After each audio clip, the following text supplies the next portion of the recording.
Hey Remarkable Lifers, this is KJ. So recently I took a solo trip to Hawaii. Why? Hey Remarkable Lifers, I hope you can hear me. The traffic is kind of crazy here because I am at LAX airport. I am going on a solo adventure to Hawaii. I'm staying the night in LA tonight. That way I can get on the early morning flight to Hawaii tomorrow. Why would you go to Hawaii, you might ask? You know, I mean, we live in OAHU where the weather's beautiful and it's the same latitude as Hawaii, so why would I go? I had the opportunity, so why not? For those of you who've been watching our channel for a really long time, you know that Hawaii was like one of those go-to destinations for us. Craig and I were married in Hawaii, and so I had the opportunity to go and spend a week at a beautiful resort, which I'm going to tell you about here in a few minutes. And so I went by myself, and I had a nice, relaxing vacation. It was absolutely wonderful.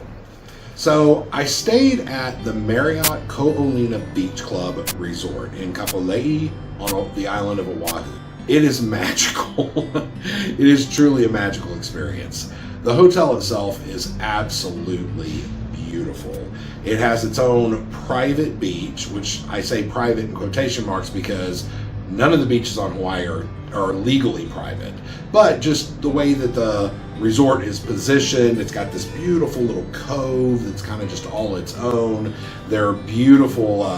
You'll see the blue beach umbrellas and the canopies, and you can reserve those in advance. You know, what day do you want to use those? And you can reserve those, which is really, really cool. But when you get to the resort and you drive up to the entrance and you walk in, you're actually on the second floor of the resort. And so check-in and all of that sort of stuff is right there. And whenever if you walk straight in, you walk up to like a balcony that overlooks the first floor. And downstairs is Longi's restaurant, the market that they have there, the store. On the weekends, they have vendors all set up, you know, selling local art and all that kind of stuff. And you can actually look out at the grounds. So when you go downstairs and you actually enter the grounds, it is breathtaking. Is just, I've said that word probably a couple of times, and it's truly the right word for it. You go down and you will see that there are a number of pools, swimming pools. One of the swimming pools is actually a quiet pool, so it tends to be adults only. You're going to see a lot of kids down there splashing around and stuff. It's a meditation thing, and it's very, very beautiful. And right beside that is a building that contains the spa and the gym. And you can go in there for spa services. The gym is very nicely appointed, especially for, you know, just a vacation resort. It actually looked really, really nice. Kind of going around behind there is Longboard's Restaurant and Bar. And it's usually it's a pretty active place. There's a lot of stuff going on there. The food is really good. And something that I thought was really interesting is they have a sandwich sign outside that has a QR code on it. And you can actually scan the QR code, place your order, and it will let you know when it's ready. And you just go back and pick it up. You can carry it up to your room or whatever. That was really cool. But, you know, you can have a picnic out there. You can carry it up to your room, do whatever. Back to the pools. So the swimming pools are really, really cool. There are a number of them, and there's even a water slide. And the water slide was a lot of fun. I didn't personally go down it, but I watched a lot of people do it, and it's not just the kids. The adults are getting in on this action. It's a lot of fun. Usually had a big group of people around there. It was a blast. So the resort has a lot of activities. They're in the elevator and at various places around the resort. They had an itinerary of all the activities that were going on that week. So there was, I think a couple of days after I arrived, they actually had this outdoor thing where they brought up different kinds of hula dancers from all these different islands doing traditional Tahitian dances, Hawaiian dances, all these different things. They got the crowd involved. They had some giveaways, some raffle giveaways and stuff. They even made it interactive and went and pulled several people from the crowd up onto the stage and made them to learn how to do the hula. No, I did not do that. They didn't ask me to, thank God. And then later, a couple of nights later, they actually had a big luau. And you can see in the video clip that I actually had a front row seat from the balcony of my room. So I didn't feel like attending the luau. I thought I would have a better view of the entertainment from my balcony. And so I actually got to see the entire show go on and cook for myself. It was kind of nice. Another one of the activities that I did while I was there is I took a plant tour. The grounds, as you can see from all these video clips, they're breathtaking. It's absolutely astounding. It's beautiful.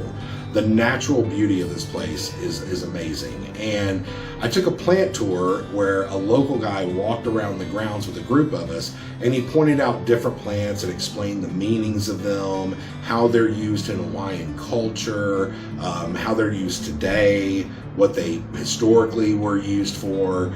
They even have a taro patch, a very small taro patch on the grounds that he showed to us. They had a pineapple patch, which was really fun. There was a lot. It was really, really interesting. I love that sort of stuff. So all of the rooms have either a full kitchen or a kitchenette. My room had a kitchenette because it was a guest room, so it was smaller. So I didn't have like a stove or oven or anything like that. But there are grills, and there are like several different grill areas, and they're really nice. They're kept really, really clean. There's grill utensils out there, and you can go to the store. You can get groceries. You have a fridge in your room, and you can actually buy stuff to carry down and grill and enjoy your meal outside. You can carry it back up to your room or whatever. So that's really, really convenient. And speaking of conveniences, the market on site at this place is better than any property I've ever been at. It was a very large store. It had everything from drinks, prepackaged food. You could go down there and grab a sandwich if you wanted to. You could actually go down there and grab stuff to cook in your room. They had an ice cream and coffee shop in there, and yeah, I did go get me a scoop of gelato. They also sell a lot of touristy stuff, t-shirts, hats, magnets, all that sort of stuff. But the availability of stuff to use from that marketplace down there, I thought was really, it was amazing. I mean, you could get anything you wanted down there. So outside of Longy's restaurant, downstairs on that first level, just around Longy's restaurant is a very big koi pond. The kids loved this. They loved looking at it and stuff. And there's actually fish food. You can buy fish food and feed the koi. They do ask, don't feed them your table scraps. Feed them the right food. And it was really neat. They're big koi. They're beautiful. Check that out. And at night, the ambiance of the entire resort changes. It goes to a very chill, relaxed kind of vibe. Tiki torches are lit everywhere. There's a big fire pit that they light up with chairs all around it, and people go out and hang out at the fire pit and talk to each other. You get to meet new people. It's a very chill and quiet, very relaxing sort of environment. And the gates down to the beaches don't close until I think 10 p.m. So you can actually go out and have a nice evening walk on the beach if you want. The pools are open, I think, until 10. So you can even go into the pools when it's gotten a little bit quieter, take a nice evening dip. I did that several times and really enjoyed it. So while I was on my vacation in Hawaii, I really went there just to rest and relax, and I thoroughly enjoyed it. I read a couple of books, I kicked my feet up, I just really relaxed. But I also did want to get off the resort, and we had a car. I rented a car and went for a couple of drives on different days. But one day I actually went for a long drive, and I drove up to Haleiwa up on the North Shore. I didn't really get any video of that. Okay, so I'm at the Dole Pineapple Plantation, and parking is absolutely atrocious. I don't know if I'm even going to be able to get out. What I can say about Haleiwa is I love that place. It was the first place I ever visited whenever I went to the state of Hawaii for the very first time. And it was this beautiful, quaint little village, very hippie-ish and kind of surfer paradise. And it's changed. It's grown up a lot. There's a lot of new buildings. It's very touristy, but if you get the chance to go see it, it is a lot of fun. There's a lot of really cool, kitschy kind of shopping. Get you a Matsumoto shave ice while you're out there. I think I said that right. And I went for a drive, and I went around the island, and I actually made my way over to the southeast side of the island, to Makapu'u Beach, which is the beach that Craig and I got married on. And it was really nice it was interesting for me, the contrast between having gone to Haleiwa earlier in the day and seeing how much it had changed, and then going to the beach I got married on and walking out on that, and even almost 10 years later, I literally walked right to the spot that we got married at. Nothing had changed. It was just beautiful, and it was really interesting. It was a lot of fun. I loved it. Hawaii is a destination. It can be as action-packed or it can be as chill as you want. There's so much to do there. I mean, aside from Honolulu, the big city of Honolulu and Waikiki, there's so much to do there.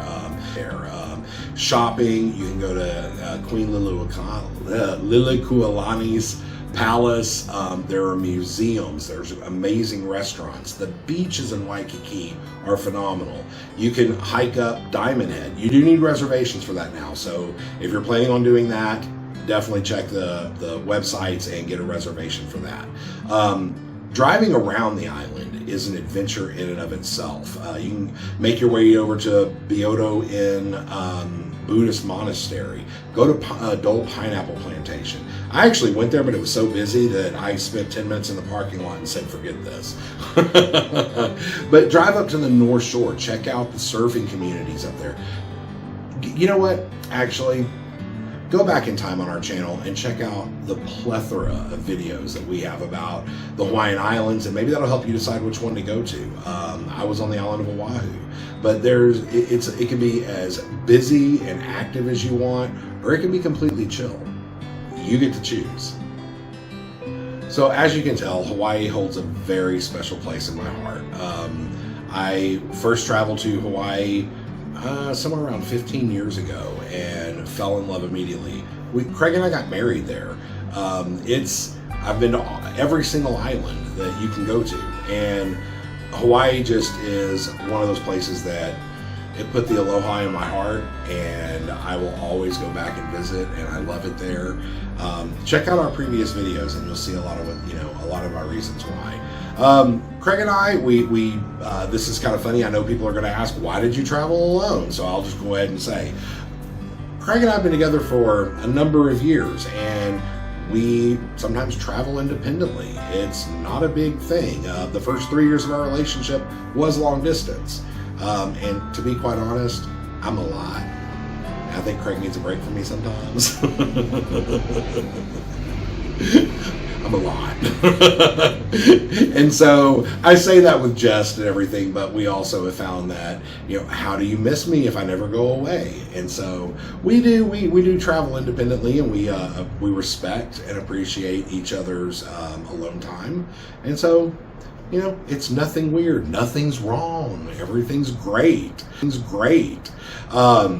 So with that, I will say, if you've never been to Hawaii, it is an amazing experience. I highly recommend you go. If you do, make sure that you're cognizant of the local, the local flavor, the local feeling there. It is an island in the middle of the Pacific. Make sure that you are not littering. You're being respectful of, the indigenous people there, and it is a very sacred place. And take all that into account. Do your research. Find out, what is appropriate, what's not appropriate. Don't litter. If you, go to a beach, pick up after yourself. Don't leave anything but footprints. That's the easiest way to say nothing but footprints. And you will love it, and you will help maintain its beauty if you do that. So, I hope you enjoyed this video. Like, share, subscribe, all that kind of fun stuff. Thumbs up. And if you haven't, Get on Facebook. Find us on Facebook at Truly Remarkable Life and join that community. I mean, you're missing half the show. If you're just watching YouTube, you're missing half the show. So get on Facebook, like, share, and subscribe, and I will see all y'all later. Bye.